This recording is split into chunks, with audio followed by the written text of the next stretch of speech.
அதிமுகவே ரெண்டா பிளவு ஆகிறதுக்கு இருக்கு. இந்த அலைன்ஸ் கண்டிப்பா நீடிக்காது. ஏதோ ஒண்ணு நடக்கும். ஜெயமே பிஜேபி பேக் தான். நீங்க வச்சுட்டு இருக்கும் அந்த ஆதவ அர்ஜுனாவே ஒரு கருப்பு புள்ளி. மோடிக்கு தைரியம் வந்தா வந்து தமிழ்நாட்டில் நின்று இருக்கணும்ல. அவங்களுக்கு என்னன்னா எப்படி என்னாலும் இந்த 2 திராவிட கட்சியும் சாவடிக்கணும். நீ வந்து எதுக்கு வந்திருக்க அரசியலுக்கு? உன்னோட இன்கம் டாக்ஸ் ப்ராப்ளத்தால நீ வந்திருக்க. பொறுப்புல இருந்த ஒரு மனுஷன் அப்போ வந்துட்டு தான் பேசுறதெல்லாம் ரொம்ப கோமாளித்தனமா பச்சோந்தித்தனமா இருக்கு. எலெக்ஷன் ஒர்க் எப்படி பண்ணணும்னா அது வந்து நம்ம வந்து டிஎம்கே கிட்ட தான் கற்றுக்கணும். All over India.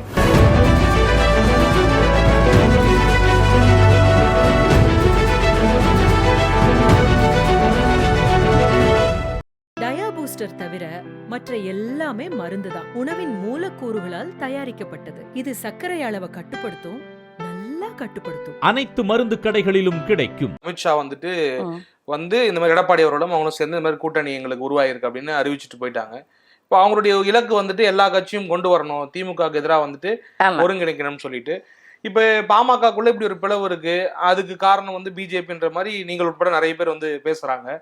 அப்ப எப்படி யார்கிட்ட பேசுவாங்க, எப்படி அதை கொண்டு வந்து இணைப்பாங்க? பாமகன்ற கட்சியை வந்துட்டு எப்படி யார்கிட்ட பேசி கூட்டணியா இணைக்க முடியும்? அந்த சாத்திய தமிழ் நீங்க பாருங்க. இப்போ இன்னிலிருந்து எலெக்ஷன் பார்க்கலாம். வில் கீப் இட் ஏப்ரல் 2026 இல்ல ஏப்ரல் 2026. ஒரு ஆல்மோஸ்ட் 10 மாசம். இந்த 10 மாசத்துல 1000 நடக்கலாம். ஓகே, நான் ரெகுலராகவே சொல்லிருக்கேன் உங்க சேனல்ல எல்லாத்துலயும் நான் சொல்லிட்டே இருக்கிறேன். எவ்வளவு தலைவர்கள் உயிரோடு இருக்க போறாங்க, எவ்வளவு தலைவர்கள் எவ்வளவு அலைன்சஸ் ஒன்னா இருக்க போகுது, என்ன நடக்க போகுது நாளைக்குன்னு தெரியாது. இப்போ 2 மாசம் தான் ஆச்சு நினைக்கிறேன் அதிமுக இது பிஜேபி அலைன்ஸ் போட்ட உடனே இப்போ வந்து ஒரு போன வாரத்துல அங்கேயுமே கொஞ்சம் பிரச்சனை வந்துருச்சு. தட் இஸ் இந்த மதுரையில. இதுவே தொடருமான டவுட் இருக்கு. இதே தொடராது. என்னோட ப்ரெடிக்ஷன் படி கண்டிப்பா இது ஏதோ ஒரு காலகட்டத்துல இதாயிடும். அப்ப வந்து அதிமுகவே ரெண்டா பிளவு ஆகிறதுக்கு இருக்கு. ஏன்னா எதுக்கு யாரு சைதை துரைசாமி வந்துட்டு ஒரு கோடி மக்கள் தன் பின்னால போறது மாதிரியோ இல்லாட்டி ஒரு பெரிய தலைவரானா கிடையாது. தான் வந்து அந்த சைதா பெட்ல எவ்வளவு தடவை ஜெயிச்சிருக்காரு, த்ரூ அவுட் ஜெயிச்சிருக்காரா? கிடையாது. அவருமே தோத்துருக்காரு. அப்ப நீங்க என்ன பேசுறீங்க உங்க பேட்டியில? நாங்க வந்து எங்க தலைவர் வழியில போறோம், நாங்க வந்து ஊழலற்ற ஆட்சி கொடுக்கறோம்னா இதெல்லாம் வந்துட்டு யாருமே எந்த மக்களும் நம்ப போடல. அவங்க கட்சிக்காரங்களே சீச்சின்னு சொல்றாங்க. ஓகே, அப்போ வந்து இவங்கெல்லாம் யாருக்கு பேசுறாங்கன்னா அவங்களாம் மக்கள் எல்லாரும் முட்டாள் நினச்சிட்டு இருக்காங்க. கிடையாது. இன்னைக்கு வந்து மக்களும் எல்லாம் படிக்கிறாங்க, பார்க்குறாங்க, பழைய வீடியோஸ் வருது, நம்மளோட பேக்ரவுண்ட் என்னன்னு சொல்றாங்க, எல்லாமே இருக்குது. அப்போ வந்து எவ்வளோ பேர் நிஜமாவே மக்களுக்காகவோ இல்லை நாட்டுக்காக சேவை பண்ணியிருக்காங்க. இதில் வந்து 100ல் 1 எடுக்கணும்னா ரொம்ப ரேர். அதுவுமே இல்லை. அப்போ வந்துட்டு இவங்கெல்லாம் இன்னைக்கு அரசியல் வந்து ஊழல் பணத்துல பெரிய ஆள் ஆயிட்டு என்னமோ தான் வந்து ஒரு பெரிய தலைவர் நினைச்சாங்கன்னா இதை விட முட்டாது. ஏன்னா ஜெயலலிதாவே தோத்துருக்காங்க. 96ல நீங்க பார்த்துருக்கீங்க. அந்த அம்மாவை அட்லீஸ்ட் அந்த மாதிரி ஜெயிச்சு கட்சி தோத்துருந்தாலும் கூட தப்பு கிடையாது. ஆனா அவங்களே 2 தொகுதியிலையும் தோத்தாங்க. அப்போ வந்துட்டு அப்பேற்பட்ட ஒரு லீடருக்கே இந்த சூழ்நிலைன்னா இவங்கெல்லாம் ஏமாத்துறதுக்கு இவங்களுக்குலாம் என்ன பேக்ரவுண்ட் இருக்கு? ஓகே, இந்த பிஜேபி கூட்டணி பொறுத்த வரைக்கும் நீங்க சொன்ன மாதிரி சைதை துரைசாமி இன்னும் சிலர் பின்னாடி இருந்து கூட்டணி கண்டிப்பா பிஜேபி கூட்டணி வேணும் அப்படிங்கிற மாதிரி சொன்ன செய்தி உண்டு. சைதை துரைசாமிலாம் வெளில வந்து பேட்டியை கொடுக்க ஆரம்பிச்சிட்டார், பாஜக கட்டாயம் கூட்டணி வைக்கணும் அப்படின்னு சொல்லிட்டு. இப்ப சப்போஸ் இன்னமும் எடப்பாடி அவர்களுக்கு பிடிக்கல இந்த கூட்டணி அப்படிங்கிற மாதிரி தான் சொல்லப்படுது. அதுக்குள்ள ஒரு சலசலப்பு வந்து நீங்க ஏதாவது ஒரு ஃபேக்ஷன் வரும்னு நினைக்கிறீங்களா? ஏதாவது கண்டிப்பா இது நான் எதிர்பார்க்கறது. இந்த அலைன்ஸ் கண்டிப்பா நீடிக்காது. ஏதோ ஒண்ணு நடக்கும். இது என்னோட யூகத்துல தான் நான் சொல்றேன். ஓகே, நம்ம வந்து என்ன சொல்ற காலம் பதில் சொல்லும் மாதிரி வெயிட் அண்ட் வாட்ச் மாதிரி we have to wait and see. 2024ல இந்த பிபிஎஸ்க்கு கொஞ்சம் அறிவு இருந்திருந்தால், தட் இஸ் அந்த ஆளுக்கு ரொம்ப ஈகோ. இந்த இபிஎஸ் நிஜமாவே அறிவு உள்ள ஒரு பொலிட்டீஷியனா இருந்திருந்தாருன்னா இந்த 2024ல if is a smart leader இந்த பிஜேபியோட நீங்க வெளியே வந்துட்டீங்க. அப்ப நீங்க என்ன பண்ணிக்கணும், உடனே இந்த முஸ்லிம் இந்த ஆர்கனைசேஷன்ஸ், கிறிஸ்டியன் ஆர்கனைசேஷன்ஸ், அதுக்கப்புறம் கம்யூனிஸ்ட், அதுக்கப்புறம் வந்து திருமா அண்ட் ஈவன் காங்கிரஸ். எனக்கு தெரியும், ஏன்னா there was a time வந்துட்டு காங்கிரஸையும் டிஎம்கே ஒரு மாதிரி என்ன அவமதிச்சுட்டு இருந்தாங்க அவங்க லீடர்ஸ். அவங்களும் பேசியிருக்காங்க, ஏன்னா எனக்கும் கொஞ்சம் லீடர்ஸ் எல்லாம் தெரியும். அப்போ வந்து நிஜமாவே இந்த ஆளுக்கு ஒரு அந்த ஒரு என்ன சொல்றது, இவங்க எவ்வளவு முயற்சி பண்ணாங்க இல்லையா, யாரும் வரல. இல்ல அதுதான் நான் சொல்றேன். இந்த ஆளுக்கு என்னன்னா ஒரு தெனாவெட்டு தன்னை மீறி யாரும் இல்லை, அப்படி கிடையாதுங்க. ஏன்னா நான் எப்பவும் சொல்லுவேன், அரசியல் வந்து ஒரு எறும்பும் ஒரு துரும்பும் தேவை. 90ல வந்துட்டு திமுக வந்து அப்சல்யூட் மெஜாரிட்டிங்க, 160. நீங்களா அப்போ பிறந்தீங்களோ தெரியல. அப்போ வந்து 168 சீட்ல எம்எல்ஏவா இருந்தாங்க அவங்க.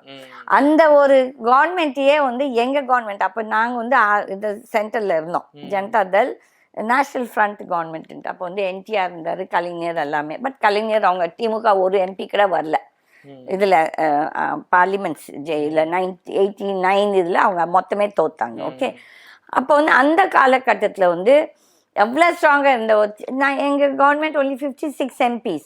அப்படி இந்த 56 MPஸை வச்சு இந்த கவர்மெண்ட்டை டிஸ்மிஸ் பண்ணாங்க. அது ரைட் ஆர் ராங் நான் சொல்ல வரல, பட் நான் தான் சொல்கிறேன், அரசியலில் ஒரு எறும்பும் ஒரு துரும்பும் தேவை இருக்கும். ஆனால் நிறைய பேர் இந்த அரசியல் கட்சிகள் ஆளும் அவங்க அது என்ன சொல்கிறது, அந்த அவங்க ஜெயிச்சு அவங்க தான் கவர்ன் பண்ணிட்டு இருந்தாங்க. அவங்களுக்கு ஒரு தெனாவெட்டு வந்தது. நம்ம என்ன தமிழ்கிட்ட பேசணும், நம்ம என்ன கீதா கிட்ட பேசணும் சொல்லி. ஆனால் அந்த தமிழால் 1000 செய்ய முடியும். நீங்கள் ஆர்டினரி ஆளாக இருக்கலாம், பட் உங்களால் ஒரு 1000 வேலை பண்ண முடியும். அப்போ அந்த ஒரு இது அவங்களுக்கு அந்த அறிவு இல்லை, அது எப்படி யூஸ் பண்ணணும். இந்த தமிழை வச்சு நம்ம வந்து 1000 பண்ணலான்னு சொல்லிட்டு அந்த இது எண்ணம் கிடையாது. என்ன தமிழ், அந்த திமிர், அந்த திமிரே ரொம்ப மெத்தனமா எடுத்துக்கிட்டாரு அவரு.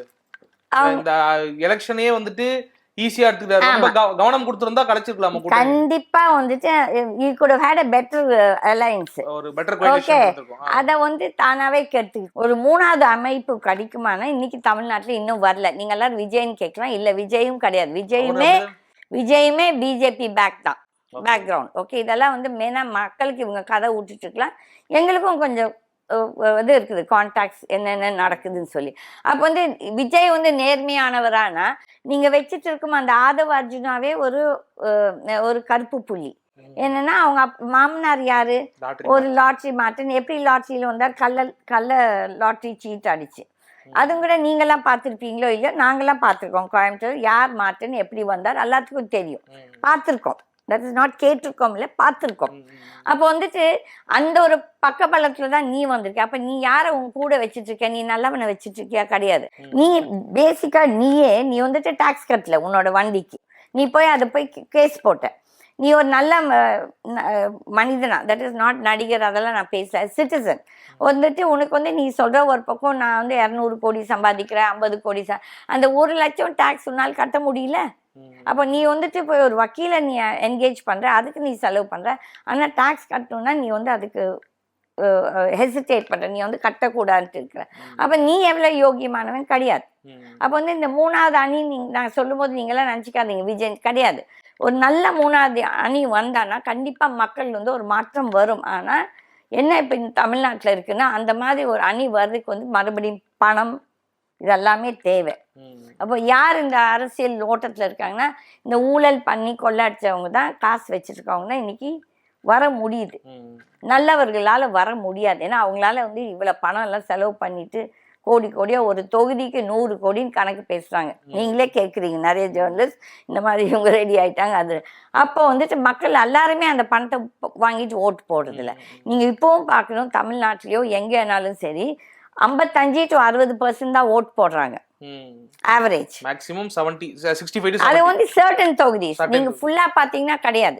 அப்ப நீங்க ஆவரேஜ்னு பாத்தீங்கன்னா ரொம்ப போனா 60 இல்ல 65 கூட வச்சுக்கலாம். அப்ப இன்னும் ஒரு 35 ஓட்டு போடாம இருக்காங்க. அந்த இது நம்ம ஏன் அவங்களாம் ஏன் ஓட்டு போடல, நல்ல கேண்டிடேட்ஸ் இல்லை, நல்ல மக்கள் வரலன்னு சொல்லி தான் ஓட்டு போடுறது இல்லை.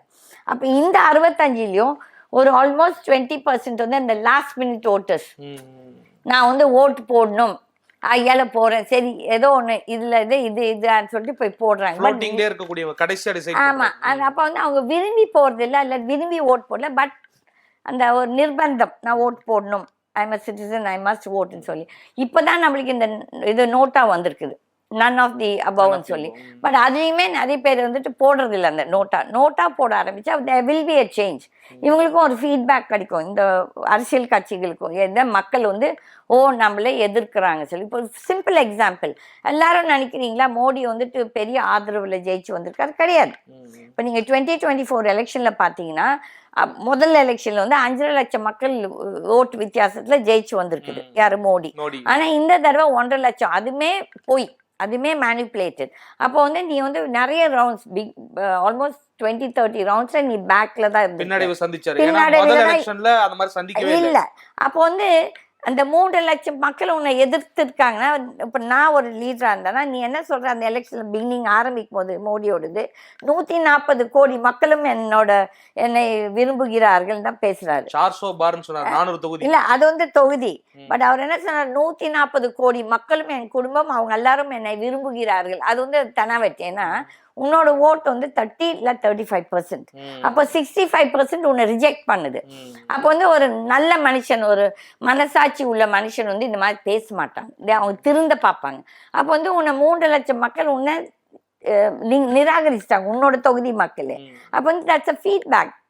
இது வந்து மக்கள் இந்த பிஜேபி கட்சி சொல்லக்கூடாது. இது மாதிரி மோடி வந்து எல்லாரும் விரும்பின ஒரு தலைவர் அவர் தான் சொல்றதெல்லாம் வந்து பைத்தியக்காரங்க வேணா, நம்மள வேணா படிச்சு பகுத்தறிவு இருக்கவங்க இதெல்லாம் வந்து கேட்டுட்டு இருக்க மாட்டாங்க. அப்ப இதெல்லாம் ஒரு எக்ஸாம்பிள் நம்மளுக்கு. அப்ப அதே மாதிரிதான் இப்ப நம்ம தமிழ்நாட்டிலையும் தட் இஸ் இன்னும் ஒரு 30-35% ஓட் போடுறது கிடையாது. அப்ப வந்து அந்த மக்கள் யாரை எதிர்பார்க்கறாங்க? ஒரு நல்ல மாற்றம் வருமோ? பாஜகவை பொறுத்த வரைக்கும் இந்தியா முழுக்க ஒரு போலரைசேஷன் அரசியல் பண்றாங்க. இந்துக்களை வந்து ஒன்றிணைச்சு அது ஒரு அரசியல் கட்டமைப்பை உருவாக்குறாங்க. தமிழ்நாட்டில் அதற்கான முயற்சி எடுக்கப்படுதா? எதிர்கட்சிகள், அதாவது குறிப்பா திமுக போன்ற கட்சிகள்லாம் குற்றச்சாட்டு வைக்கிறாங்க. முருகன் மாநாடு நடத்துறாங்க, அதை எப்படி பாக்குறீங்க? அதனுடைய நோக்கம் என்னவா இருக்குன்னு நினைக்கிறீங்க? இந்த முருகன் மாநாடு வந்து சலிச்சு போச்சு. என்னன்னா இப்போ 2021ல அதே முருகன் மாநாடு பண்ணாங்களா? இந்த முருகன் இந்து அறநிலையத்துறை. ஆமா, அது இதுல இருந்து திருத்தணியில இருந்து ஆரம்பிச்சாங்கன்னு நினைக்கிறேன். I stand corrected. அப்போ வந்துட்டு அந்த இதுல வந்து ஈவன் முருகன் அந்த தலைவரை, அது வந்துட்டு முருகன் பேரு, அது வந்து அந்த வேலை எடுத்துட்டு கிளம்புனாங்க. Almost similar. வேல் யாத்திரை which is முருகன் யாத்திரை. ஓகே, வேல் யாருது? முருகனோடுது. முருகன் தான். ஓகே, அப்போ வந்து அவங்க தலைவரே முருகனா இருந்துட்டு அந்த ஆளே தோத்தாரு. ஆமா, இந்த சோகால் அண்ணாமலையெல்லாம், அதுவும் அவங்க வந்து வேற புது தொகுதியில நிக்கல, அவங்கெல்லாம் அவங்களோட ஊர் தொகுதி. இப்போ நான் வந்து 88ல நான் எலெக்ஷனுக்கு நின்னேன். ஓகே, அப்போ நான் சீட் கேட்கல. பட் எங்க கட்சியில என்னை வந்து கண்டிப்பா நிக்க வைக்கணும்னு சொல்லிட்டு ஆஸ் லேடி கேண்டிடேட், அவங்க ஒரே லேடி கேண்டிடேட் இருந்தாலும் என்னை வற்புறுத்தினாங்க. அப்போ எனக்கு வந்துட்டு ஐதர் மெட்ராஸ்ல நான் நிக்கணும், இல்லாட்டி கோயம்புத்தூர். ஏன்னா அங்கதான் என்னோட இது, ஐதர் நான் மெட்ராஸ்ல படிச்சு வளர்ந்தேன், இல்லாட்டி கோயம்புத்தூர் அந்த இருக்கிறது ஏரியா. பட் எனக்கு வந்து கொடுத்தது வந்து கோபிச்செட்டிப்பாளையம். எனக்கு கோபிச்செட்டிப்பாளையம் அதான் நான் லைஃப்லயே ஃபர்ஸ்ட் டைம் போறேன். அப்போ வந்து அது வந்து செங்கோட்டையன், அதான் அவங்களுக்கு ஜாதி, அங்க ஜாதிய ஆதிக்கம் நிறைய இருக்குது. அந்த பற்று, தட் இஸ் எங்க ஜாதிக்காரங்களுக்கு தான் நாங்கள் ஓட்டு போடுறோம். எங்களுக்கெல்லாம் நாங்களாம் ஜாதி பற்றி பேசி வளர்ந்தது கிடையாது. எங்களுக்கு ஜாதிகள் பற்றி எனக்கு தெரியாது அந்த காலகட்டத்தில். பட் ஆனாலும் எங்கள் கட்சி போய் நின்னோம். அப்போ வந்து அப்படியும் நான் 27,000 ஓட்டு வாங்கினேன், செகண்ட் பிளேஸ் வந்தேன். ஆக்சுவலி ஐபி ரிப்போர்ட் நான் ஜெயிப்பேன்னு சொல்லிட்டு, பட் கள்ள ஓட்டு போட்டு ஜெயிச்சாங்க. That's a different thing. But நம்ம அந்த நிலவரங்களை பார்த்தோம். அப்போ வந்து இவங்க யாருன்னா ஒருத்தர் இப்போ வந்து இவ்வளோ பேசும் இந்த அண்ணாமலையோ இல்லாட்டி இந்த முருகன் இல்லை மோடி கடை வந்துட்டு ஒரு வேற இப்போ வந்துட்டு யூபி எல்லாம் வந்துட்டு நிற்கிறதெல்லாம் பெரிய இது கிடையாது. மோடிக்கு தைரியம் வந்தால் வந்து தமிழ்நாட்டில் நின்று இருக்கணும்ல. ஏன்னா தமிழ்நாட்டு மக்கள் வந்து ஓரளவுக்கு அதில் வந்து கொஞ்சம் வைக்கானம் இருக்கிறதவங்க. நம்ம வந்து அந்த அளவுக்கு அண்டர் எஸ்டிமேட் பண்ணக்கூடாது. அப்போ வந்து இந்த நிர்மலா சீதாராமன் ஃபைனான்ஸ் மினிஸ்டர், ஏன் இவங்கெல்லாம் நிக்கல? ஏன்னா அவங்க நல்லாவே இல்ல அதுதான், அந்த அம்மா எப்பவும் பேக் டோர்லயே வரணும். அதுக்கு பேக் டோர்ல வந்து அந்த திமிர் பேச்சும் திமிர் பாவனை பேச்சு இதெல்லாமே அதுதான் திமிர். நீ வந்து மக்களை போய் சந்திச்சா உனக்கு அந்த திமிர் வராது. ஓரளவுக்கு நீ கொஞ்சம் அணுகி இருப்ப. ஓகே, அப்போ வந்துட்டு இவங்களுக்கெல்லாம் அந்த முதுகெலும்பு இருக்கானா? இல்ல. இப்ப இந்த மாநாடு வந்து பெருசா ஒர்க் அவுட் ஆகாது, அது எந்த பிரயோஜனமும் கிடையாது. இதெல்லாம் சும்மா ஒரு இதுங்க. ஏங்க அந்த மதுரையில நடந்த மீட்டிங்கே ஒரு ஃபெயிலியர். ஓகே, அவங்க எந்த அளவுக்கு முடிச்சு பாக்குறாங்கன்னா, நான் ஓப்பன், எனக்கு வந்து பிஜேபியில் எனக்கு செல்வாக்கு இருக்கு. செல்வாக்கு means I know quite a few people மேல் லெவல்ல இருந்து ஆர்எஸ்எஸ்ல இருந்து தெரியும். அவங்களுக்கு என்னன்னா எப்படி என்னாலும் இந்த 2 திராவிட கட்சியும் சாவடிக்கணும்ட்டு அவங்க ஓப்பனாவே பேசுறாங்க. அவங்களுக்கு வந்து ஒரு அரகன்ஸ் என்னன்னா, இவங்க எல்லாம் வந்து முதுகெலும்பு இல்லாதவங்க, ஏன்னா எல்லாத்து குடுமையும் இவங்க கையில இருக்குது.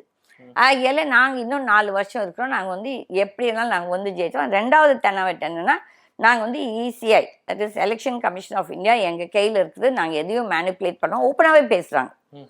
இப்போ வெளியில் சொல்லாமல் இருக்கலாம், பட் இப்போ நம்ம இப்படி பேசிக்கிறோம், நீங்களும் நானும் ஃப்ரெண்ட்ஸ் ஆனால் நீங்கள் பிஜேபி, நான் வந்து தனி மனிதன், நீங்கள் ஓப்பனாகவே சேலஞ்ச் பண்ணுறீங்க. இந்த தெனாவெட்டு பிஜேபிக்கு நிறையவே இருக்குது, அந்த லீடர்ஸ்க்கெல்லாம். 11 வருஷம் பண்ணாத்தி அந்த 4 வருஷத்துல பண்ணிட்டு போகிறாங்க.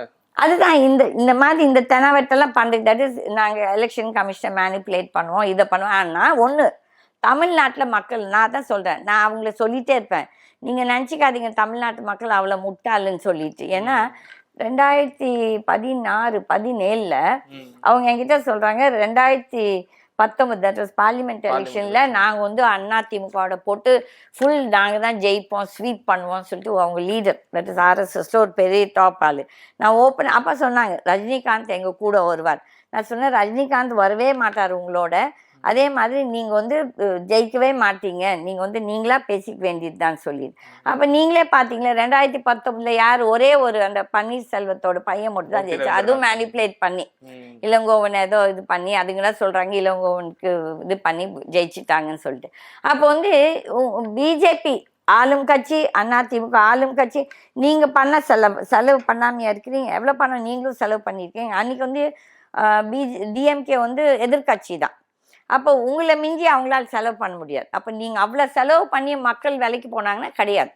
அப்போ வந்து நம்ம அந்த கிரெடிட் மக்களுக்கு கொடுக்கணும். ஏஐடிஎம்கே வந்து படுதோல்வி அடைஞ்சாங்க, ப்ளஸ் பிஜேபி படுதோல்வி அடைஞ்சு. இப்போ ஒன்றும் இல்லை, 2024 கூட ஒரு பிஜேபி கேண்டிடேட் எல்லாரும் எனக்கு தெரிஞ்சுங்க, எவ்வளோ சேனல்ஸ் டெல்லியில் இவங்க இந்த இங்கிலீஷ் சேனல்ஸ்லாம் எவ்வளோ பேர் என்கிட்ட பெட்டு வச்சாங்க, அண்ணாமலை ஜெயிப்பார், எல்லாரும் தோக்குறான்னு.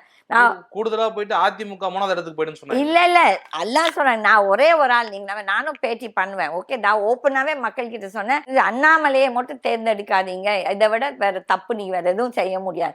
தோத்தாரு இல்ல, 10 ஓட்டுல தோத்தாலும் தோத்தது தானே.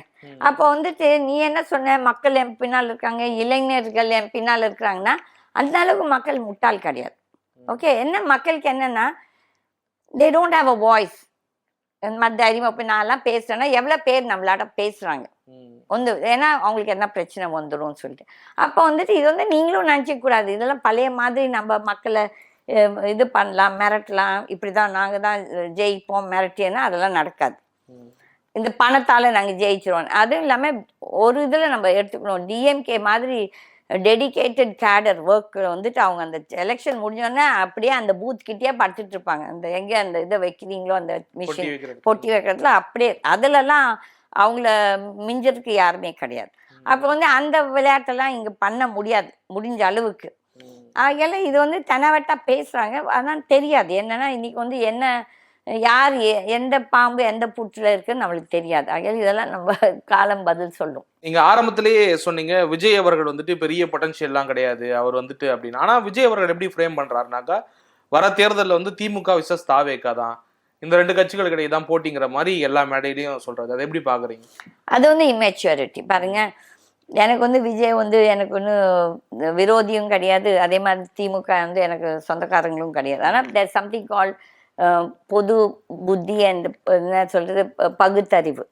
சும்மா பைத்தியக்காரத்தன்மை ஏதோ ஒன்று பேசணும்னா அதுக்கு வந்துட்டு ஏற்றுக்கிட்டு இருக்க முடியாது. வந்துட்டு டிஎம்கேவை பொறுத்த வரையிலும் it is the most organised party. நம்மளுக்கு அவங்கள பிடிக்குதோ பிடிக்கல அது வேறு விஷயம். இந்த தம்பிக்கு அவங்களோட பார்ட்டி பற்றி அவங்களோட ஆர்கனைசேஷன் பற்றி எவ்வளோ தெரியுமோ தெரியாது. ஏன்னா நான் வந்து இந்த டிஎம்கேவோட ஒரு அலையன்ஸ் பார்ட்னராக நான் ஒர்க் பண்ணியிருக்கேன். நான் வந்து அவங்ககிட்ட நிறைய கற்றுட்டு இருக்கேன், எப்படி ஒரு எலெக்ஷன் ஒர்க் எப்படி பண்ணணும்னா அது வந்து நம்ம வந்து டிஎம்கே கிட்ட தான் கற்றுக்கணும், all over India, it's not just Tamil Nadu. Okay, அப்போ வந்துட்டு அதுக்கு அந்த கிரெடிட் அவங்களுக்கு கொடுக்கணும். இந்த தம்பிக்கு எவ்வளோ உன்னோட கட்சி அமைப்பு எந்த அளவுக்கு இருக்குதுன்னு சொன்னேன்னா அந்த அளவுக்கு ஆர்கனைஸ்ட் இருக்க மாதிரி தெரியல. ஃபர்ஸ்ட் இந்த பையனுக்கே தட் இஸ் எந்த அளவுக்கு ஒரு பகுத்தறிவு இருக்குதுன்னு எனக்கு புரியல. நம்ம வந்து புதுசாக வரும்போது நீ வந்து என்ன பேசுற, நான் வந்து ஊழலை எதுக்கு, எஸ் நான் வந்து உன்னை 100% சப்போர்ட் பண்றேன், உன்னோட அந்த பேச்சு கரெக்ட். பட் நீ கூட அப்ப யாரை வச்சுக்கணும், அப்ப மக்கள் பாக்குறான். இப்பெல்லாம் வந்துட்டு பழைய மாதிரி மக்கள் முதல்லலாம் இந்த போட்டோ எல்லாம் வராது. இப்போ வந்து கலைஞர் பக்கத்தில் யார் 2 லீடர்ஸ்னா ஏதோ 2 மிஞ்சி அவங்களாம் தெரியாது. ஓகே, அதே மாதிரி அதிமுக எம்ஜிஆர் பக்கத்தில் இருக்க ஒரு சிலர் தான் தெரியும். இப்போ வந்து வீடியோவில் எல்லாமே வருது, சோஷியல் மீடியாவில் டெய்லி உங்கள் மூஞ்சி என் மூஞ்சி எல்லா மூஞ்சி வரும். அப்போ நம்ம வந்து பொய் பேசிகிட்டு இருக்க முடியாது. அப்போ வந்து நீ யாரை உன் பக்கத்தில் வச்சுருக்கேன்னா ஒருத்தருக்குமே கொஞ்சம் அந்த அரசியல் இது பகுத்தறிவே, அதுக்கு ஒரு அறிவு இருக்கணுங்க.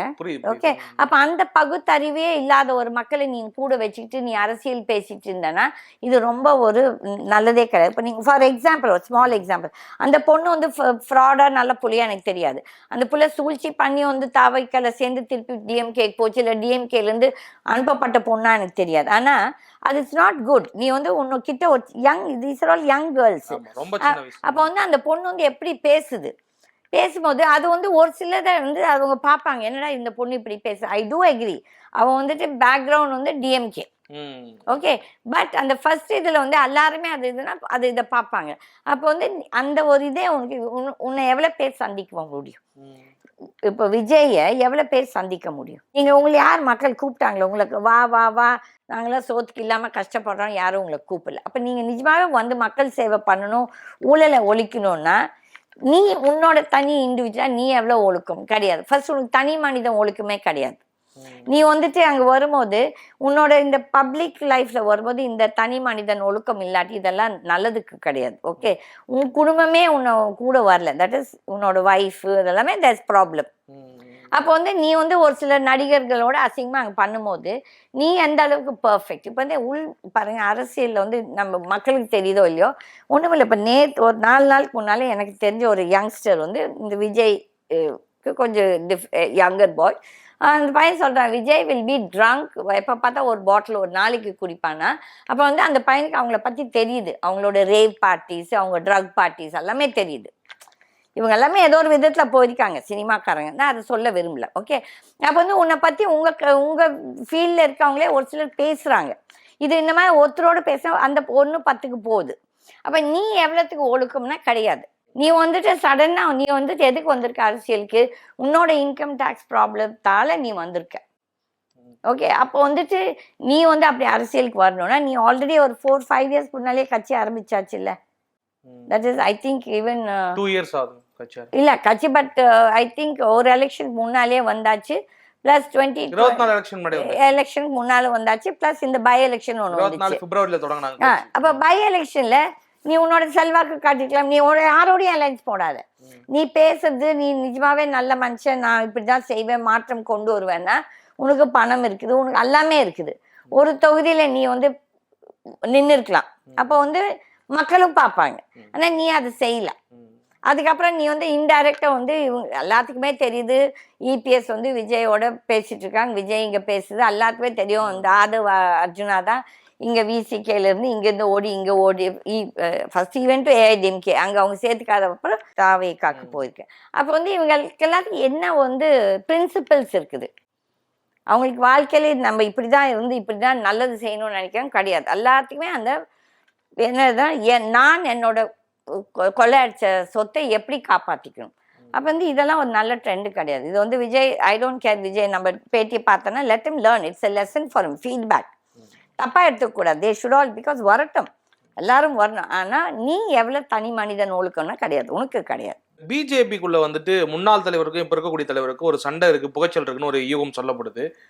இவங்க சொல்லக்கூடிய கருத்துக்களுமே எப்போதுமே மாறுபட்டு இருக்கு. அதாவது அண்ணாமலை வந்துட்டு கட்சியினுடைய கருத்தை தாண்டி ஒரு கருத்தை எப்போதுமே வச்சுக்கிட்டு இருக்காரு, பாஜக ஆட்சி அமைக்கணும், எனக்கு அதில் வந்துட்டு பெருசாக தனிப்பட்ட முறையில் உடன்பாடு இல்லை, அதிமுக கூட்டணி வச்சது இப்படிங்கிற மாதிரியான ஸ்டேட்மெண்ட்லாம் வந்துட்டு அமித்ஷா வந்துட்டு போனதுக்கு அப்புறமும் பேசுறாரு. இது எப்படி பாக்குறீங்க அந்த கட்சிக்குள்ள நடக்கிற அந்த நிகழ்வு? இப்போ அண்ணாமலை வந்துட்டு ஐபிஎஸ்ன்னு சொல்றாங்க, ஒரு எஜுகேட்டட் பிளஸ் அண்ட் ஆஃபீஸராக இருந்து ஒரு பொறுப்பில் இருந்த ஒரு மனுஷன். அப்போ வந்துட்டு தான் பேசுறதெல்லாம் ரொம்ப கோமாளித்தனமாக பச்சோதித்தனமாக இருக்குது. என்னன்னா நீ நிஜமாவே அப்படியே ஒரு நினைப்பு இருந்தனா நீ 2021 அந்த அலைன்ஸ்ல நீ நின்று இருக்கக்கூடாது இல்லையா? நீங்க வந்துட்டு அப்போ வந்து மோடி பேர் கூட சொல்லி ஓட்டு கேட்கல. நீங்க யாரோட இது போட்டீங்க? அம்மா நாட் இவன் எம்ஜிஆர் கூட கிடையாது, அம்மாவின் இது சின்னம் சொல்லிதான் போட்டு ஓடு. அப்போ வந்து உன் சின்னத்து மேலேயே உனக்கு நம்பிக்கை இல்லாம போச்சு ஒண்ணு. அப்ப நீ ஒரு நாள ஒரு ஸ்டாண்ட் எடுத்தா அந்த ஸ்டாண்டுக்கு இருப்ப, இல்லாட்டி அதுக்கு கரெக்டா ஒரு பதில் கொடுக்கணும். ஆமாம் நான் சுயநலவாதி, நான் இன்றைக்கு ஜெயிச்சு வந்துட்டு அதுக்கப்புறம் மக்களுக்கு செய்கிறேன்னு சொல்லிட்டு அன்னதான் சொல்லணும். ரெண்டும் கிடையாது. அப்போ வந்துட்டு நீ ஏன் 2021 நின்ன, அதுக்கப்புறம் 2024 நீங்க கெஞ்சினீங்க அவங்க. அது ஏதோ அன்றைக்கு வந்துட்டு இபிஎஸ்க்கு என்ன பிடிச்சதோ தெரியல, ஒரு நல்ல யார் அட்வைஸ் கொடுத்தாங்களோ தெரியல, பிஜேபியோட அலைன்ஸ் போடல. ஆனால் இன்னைக்கு வந்து திருப்பி வந்து மிரட்டி பிளாக்மெயில் பண்ணி தான் இந்த அலைன்ஸை போட்டிருக்காங்க. இபிஎஸ்ஸை பொறுத்தவரை ஒன்றும் பேசல, அந்த மேடையிலையும் ஒன்றும் பேசல. அண்ணாமலையை பொறுத்தவரை அண்ணாமலை இஸ் நாட் ஸ்டெடி, பேசுறது ஒன்று செய்யறது ஒன்று. ஸோ அதில் அந்த பையன் வந்துட்டு ஒரு போலீஸ் ஆஃபீஸராக பிஹேவ் பண்ணுறா கிடையாது, ஒரு படித்த மனுஷனாக பிஹேவ் பண்ணுறா கிடையாது. வந்துட்டு ஐநோ அந்த ஆள் வந்து பெரிய ஊழல்வாதி, பிளாக்மெயிலர். அதுக்கப்புறம் இந்த எலெக்ஷன் அப்போ வந்து எல்லா இண்டஸ்ட்ரி, நான் வந்து ஐம் ஃப்ரம் கோயம்புத்தூர், எனக்கு தெரியும் எவ்வளோ இண்டஸ்ட்ரியலிஸ்ட்டை வந்து இவன் போய் மிரட்டி இந்த டொனேஷன் எல்லாம் வாங்கியிருக்காங்க எல்லாருமே. அவன் இந்த வானத்தி இவங்க எல்லாருமே அந்த கோயம்புத்தூர் பெல்ட் வந்து ஒரு இண்டஸ்ட்ரியல் பெல்ட். அப்போ வந்து அங்கே இருக்க இண்டஸ்ட்ரியலிஸ்ட்டை எப்படி மிரட்டுறாங்க, நாங்கள் வந்து ஐடியை விடுவோம், இடியை விடுவோம்னா அதை பயந்துக்கிட்டே நிறைய பேர் இவங்களுக்கு டொனேஷன் கொடுக்குறாங்க. அப்போ வந்துட்டு பிஜேபியை பொறுத்த தட் இஸ் பிஜேபியே ஊழல் கட்சி தான், அவங்க என்ன பெரிய யோகிய சிகாமணிகள் மாதிரி பேசுவாங்க. பட் அதை தவிர்த்துட்டு அண்ணாமலை யோகியமானவனா கிடையாது. வெதர் இட்ஸ் பெண்கள் பொறுத்தவரையிலும் இஸ் நாட் இது யோகி சிகாமணி கிடையாது. அதே மாதிரி இஸ் அ பிளாக்மெயிலர் அண்ட் பணம். அதில் அவங்ககிட்ட நிறைய பணம் போயிருக்கு, அந்த பண திமிரத்தில் தான் பேசிகிட்டு இருக்குது. ஆனால் அதே ஒரு நாள் வந்து உங்களுக்கு பேக் ஃபயர் ஆகும், அதுவே ஒரு நாள் பேக் ஃபயர் ஆகும். அதில் அண்ணாமலை நினச்சிருக்கு தான் வந்துட்டு அந்த பையனுக்கு புரியல. வந்துட்டு நான் தான் சொல்கிறேன் பாருங்க, இந்த பதவி இந்த அரசியல் இதெல்லாம் வந்துட்டு ஒரு போதை. நம்ம போதையை விட அதுதான் ரொம்ப போதை. அப்போ வந்து பவர் இஸ் வெரி இன்டாக்சிகேட்டிங் இங்கிலீஷில் சொல்லுவாங்க. அப்போ இந்த போதையில் அந்த பையன் சின்ன வயசில் பதவி கட்சா அதோட அர்த்தமோ இல்லை அருமை தெரியாமல் திமிரில் ஓடிட்டு இருக்குது. இதெல்லாம் அந்த அண்ணாமலைக்கு டெஃபினட்டாக ஒரு நாள் இல்லாட்டி இன்னைக்கு இல்லாட்டி என்னைக்கோ ஒரு நாள் it will backfire for. அவங்க கட்சிக்காரங்களே பண்ணுவாங்க பாருங்க, கட்சிக்காரங்களே யாருமே வந்துட்டு நிறைய பேர் தே டோன்ட் லைக் ஹிம். ஆனால் பயந்துட்டு அவங்க உட்காந்துருக்காங்க. ஏன்னா இஸ் அ லிட்டில் இந்த மாதிரி ஆளாமா ரிவெஞ்ச் எடுக்கிறதால இந்த வீடியோஸ் எல்லாம் போட்டுட்டு. இப்படி கூட்டணி தலைவர்களுக்குள்ளேயே நிறைய முரண்கள் இருக்கு. ஒரு பக்கம் எடப்பாடி அவர்கள் வந்து ஒரு கருத்து இருக்கு, இந்த பக்கம் பிஜேபி இருக்கக்கூடிய தலைவர்களுக்கு ஒரு கருத்து இருக்கு, அண்ணாமலை போன்றவர்களுக்கு. தொண்டர்கள் மத்தியில என்ன மாதிரியான ஒரு சூழல் இருக்கும், எப்படி அவங்க ஜெல் ஆவாங்க, இந்த கூட்டணியுமே கூட சக்சஸ்ஃபுல்லா நகரத்துக்கான சூழல் இருக்குன்னு நினைக்கிறீங்களா? இல்ல தொண்டர்கள் மத்தியில நீங்க அதிமுக தொண்டர்களை பாத்தீங்கன்னா நிஜமாவே அவங்க எல்லாம் புலம்பிட்டு இருக்காங்க. நிறைய ஈவன் நாட் இவன் தொண்டர்கள் இப்போ வந்து ஜெயலலிதா பீரியட்லயோ இல்லாட்டி எம்ஜிஆர் பீரியட்ல கொஞ்சம் மந்திரிகா இருந்தவங்க, இல்லாட்டி எம்பிஸா இருந்தவங்க, இல்லாட்டி பதவியில இருந்தவங்க எல்லாருமே வருத்தப்படுறாங்க இந்த இபிஎஸ் பண்றது சரி இல்லைன்னு சொல்லிட்டு. பட் யார்கிட்ட போய் பேசுவாங்க? அவங்க வந்துட்டு அவங்க சொல்றதே என்ன தெரியுங்க, எனக்கு தெரிஞ்சு பெரிய பெரிய லீடர்ஸை சொல்றா அவன் வந்து திமிர் பிடிச்சவன், அவனுக்கு சடனா இப்போ பதவி போதையில யார் பேச்சு கேட்கல, யார் பேச்சு கேட்டுட்டு இவர் பண்றாருன்னு கூட தெரியாது. ஓகே, இது வந்துட்டு இப்போ லேட்டஸ்ட் இது என்ன, அவங்க பையனை காப்பாத்திக்கிறதுக்கு வற்புறுத்தல், தட் இஸ் அந்த மித்துனோ ஏதோ ஒரு பையன் அவனுக்கு ஏதோ ஊழல் பிரச்சனை ஏதோ வந்து அதுக்காக வற்புறுத்தி இந்த அலைன்ஸை போட்டிருக்காங்க சொல்லி. இதெல்லாம் we have to wait and see. இது வந்துட்டு 10 months is too long a time in politics. ஏன்னா ஒரு நாளில் மாற்றங்களும் வரும். ஏன்னா நீங்கள் வந்து போன வருஷம் January 22 வந்து ராமர் கோயில் திறந்தப்போ அன்றைக்கு இருந்த ஊடகங்கள், தட் இஸ் நாட் தமிழ்நாடு, நம்ம தமிழ்நாட்டை வச்சு பேசலாம், ஏன்னா தமிழ்நாடு இந்தியாவை பொறுத்தவரையிலும் ஆல் த மெயின் ஊடகங்கள் எஸ்பெஷலி கோடி மீடியாலாம் என்னமோ அந்த 400 சீட்டு ஜெயிச்ச மாதிரியே பேசிட்டாங்க. அன்றைக்கு நான் வந்து கோயம்புத்தூர்லேருந்து மெட்ராஸ் வந்துருக்கேன், என் டிரைவர்கிட்ட சொன்னேன், இவங்க 240 சீட்டு ஜெயிக்கிறதுக்கு கூட கஷ்டம், அந்த 240 140 ஃப்ராடாக இருக்கும்டா, இவங்க வந்துட்டு ஏமாற்றி ஜெயிப்பாங்க, சும்மா விளையாட்டுக்கு தான் சொன்னேன். அதே மாதிரி 240 சீட் ஜெயிச்சாங்களே, 400 எங்கே போச்சு? அப்போ நீங்கள் உங்களோட மெஜாரிட்டி கூட அந்த ஆப்சல்யூட் மெஜாரிட்டி எடுக்கல, ஏன்னா நீ 282 இல்லாட்டி 272 ஆப்சல்யூட் மெஜாரிட்டிக்கு வேணும். ஓகே, அந்த ஃபர்ஸ்ட் பீரியடில் ஐ திங்க் தே காட் இல்லையா, second period they got 300+.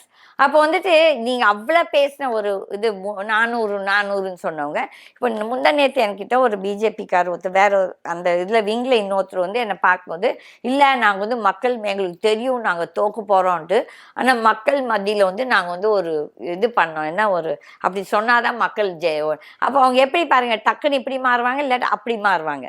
But உண்மைக்கு வந்துட்டு மக்கள் ஒரு நல்ல பதில் தான் கொடுத்தாங்க. 2024 எலெக்ஷன் வந்து நல்ல பதில் தான். ஓகே.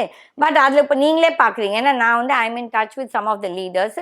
அவங்க எல்லாருமே இந்த ஆராய்ச்சி பண்ணி இந்த இசிஐயில் எப்படி இந்த மேனிப்புலேட் பண்ணாங்க. இப்போ மகாராஷ்டிராவில் நடந்தது, ஆல் ஓவர் இந்தியா நடந்திருக்கு ஃபார் த லோக்சபா எலெக்ஷன். ஆனால் அன்றைக்கு இந்த கட்சிகள் எல்லாரும் ஒற்றுமை இல்லாததால யாரும் அதை பற்றி பேசல, எக்ஸப்ட் சம் ஆக்டிவிஸ்ட் லைக் இவர் தேவசகாயம், நம்ம திருநெல்வேலியில் நாகர்கோயிலில் இருக்கார் ஐஏஎஸ், இது அவர் ரொம்ப சீரியஸாக பேசிகிட்டு இருக்கார். அதே மாதிரி நிர்மலா சீதாராமனோட ஹஸ்பண்டும் ஒரு சிலர் டெல்லியில் இருக்கவங்களாம். பட் கட்சிகள் பேசுகிறாங்கன்னா கட்சிகள் யாருமே பேசல, அது எடுக்கவும் செய்யல அந்த அந்த பிரச்சனையை. அப்போ வந்து நிஜமாவே வந்து பிஜேபி ஜெயிச்சதுன்னா கிடையாது. ஓகே, இந்த சந்திரபாபு நாயுடு இந்த நிதிஷ் சப்போர்ட் கொடுத்துருக்காடி முடிஞ்சுது. பட் அவங்களுக்கும் பிரச்சனைகள், ஏன்னா சந்திரபாபு நாயுடுக்கும் அவரோட பிரச்சனைகள் கேஸுகள் எல்லாம், நிதிஷ்க்கும் அவருக்கும் ஏதோ பிரச்சனைகள் இருக்கு. ஆகியால மோடி தப்பிச்சிட்டார். ஆனால் இது நீடிப்பாரான்னு சொல்லிட்டு அவங்க கட்சிக்குள்ளாரே நிறைய பிரச்சனைகள் இருக்கு, ஆர்எஸ்எஸோட நிறைய பிரச்சனைகள் இருக்கு. இது வந்து செப்டம்பருக்கு மேல நிறைய உண்மைகள் வெளியே வரும். அப்போ அந்த செப்டம்பர்ல ஒரு சில வரும், அது வந்து நம்ம 2026 எலெக்ஷனையும் எஃபெக்ட் பண்ணும். இன்னொரு பக்கம் வந்துட்டு இந்த கீழடி விவகாரத்துல வந்து பாத்தீங்கன்னாக்கா மத்திய அரசு வந்து தமிழகத்தை வஞ்சிக்குது அப்படிங்கிற மாதிரி திமுக சார்பில் வந்துட்டு கண்டனம் தெரிவிக்கிறாங்க, ஆர்ப்பாட்டம் நடத்துறாங்க. இந்த விஷயங்களை எப்படி பாக்குறீங்க? பாஜக உண்மையிலேயே அப்படிதான் கையாளுதா? ஏன்னா பாஜக போற இடத்துலலாம் பிரதமர் வந்துட்டு தமிழ் மொழி வந்து மூத்த மொழின்றாரு. ஆனா இப்படி வந்து திமுக ஒரு குற்றச்சாட்டு வைக்கிறாங்க, எப்படி பாக்குறீங்க? பாஜக பொறுத்தவரையிலும் ஒரு பக்கம் தமிழ், நீங்க சொல்ற மாதிரி அவருக்கு தமிழ்நாட்டில் எலெக்ஷன் இருக்கும்போது தமிழ் திருக்குறள் பேசுறாரு, இது நான் தமிழ் தான் நான் கற்றுக்கணும்னு நினைக்கிறேன், எனக்கு ஒரு ஜென்மம் இருந்தால் தமிழ் தான் நான் பேசுகிறேன், இந்த கதையெல்லாம் பேசுகிறாரு. அப்படி பேசும் ஒரு மோடியும் அமித்ஷா என்ன பேசுனாங்க, ஒரிசாவில் போய் தமிழன் திருடிட்டு போயிட்டான், இந்த பூரி ஜெகநாத் கோயில் சாவியை திருடிட்டு போயிட்டான், சொத்தை திருடிட்டு போயிட்டான்னு சொல்லி. அப்போ உனக்கு என்ன மக்கள் மேலே என்ன பற்று, தமிழ்நாட்டு மக்கள் பற்றி? இதெல்லாம் ஓட் பேங்க் பாலிட்டிக்ஸுங்க. டெஃபினெட்லி பிஜேபி வந்து வஞ்சிக்குது. தட் இஸ், நான் வந்து டிஎம்கேவையும் சப்போர்ட் பண்ணல, வேற எந்த கட்சியும் சப்போர்ட் பண்ணல. இப்போ நீங்கள் ஃபைனான்ஸ் பார்த்தீங்கன்னா கூட இந்த நிர்மலா சீதாராமன் வந்து இந்த ஜிஎஸ்டியால் எவ்வளோ பிரச்சனைகள், எவ்வளோ ஸ்டேட்ஸ் வந்து பாதிக்கப்படுறாங்க, வஞ்சிக்கப்படுறாங்க. இப்போ வந்து I think I stand cut up the year 2018 கேரளாவில் அந்த பெரிய ஒரு மலை இது வந்துச்சு இல்லையா, அந்த மலை சரிவு, லேண்ட்ஸ்லைட் எல்லாம் பயங்கர மலை. அப்போ வந்து நிறைய பேர் கேரளாலேருந்து வெளிநாட்டில் இருக்கவங்கள டொனேட் பண்ணணும்னு சொல்லி லுல்லு அவங்கெல்லாம் வந்துட்டு they wanted to help the state government. But வந்து சென்ட்ரல் கவர்மெண்ட் அதுக்கு பெர்மிஷனே கொடுக்கல. ஆனால் அதே சென்ட்ரல் கவர்மெண்ட் இப்போ மகாராஷ்டிராவுக்கு ஒரு ஃபியூ வீக்ஸ்க்கு முன்னால் உங்களுக்கு வந்து எஃப்சிஆர்ஏல நீங்கள் you can get donations for development சொல்லி மகாராஷ்டிராக்கு போட்டு கொடுத்துருக்காங்க. அப்போ இது சுயநலம் தானே. இப்போ வந்துட்டு நீங்களே பார்க்குறீங்க, தமிழோட டெவலப்மெண்ட்டுக்கு பணம் பார்த்தீங்கன்னா ரொம்ப கம்மியாக இருக்குது. அதே சான்ஸ்கிரிட், அது ஏன் அந்த இது பண்ணணும்? இது வந்து தவறு. என்னென்னா நீங்கள் வந்து ஒரு பக்கம் தமிழ், எங்களுக்கு தமிழ் தான் இது அதுன்னு சொல்லிட்டு ஒரு பக்கம் வஞ்சிக்கிறது வந்து நாட் கரெக்ட். ஏன்னா நீங்கள் வந்து யாரை வஞ்சிக்கிறீங்க? மக்களை வஞ்சிக்கிறீங்க, அந்த ஸ்டேட்டை வஞ்சிக்கிறீங்க. ஆனால் உனக்கு இங்கே வந்து ஓட்டு வேணும்னு மட்டும் நீ இதெல்லாம் பேசுங்க. அப்போ மக்கள் இதெல்லாம் பார்க்குறாங்க. மக்கள் ஒன்றும் முட்டாள் கிடையாது, இதெல்லாம் கேட்டுட்டு இருக்குது. இது தவறு, அவங்க செய்யறது கீழடியை பொறுத்தவரை தவறு. நிறைய விஷயங்களை பகிர்ந்துக்கிட்டீங்க மேம். எப்படி 2026 இருக்கு போதுங்கிறத பார்ப்போம்.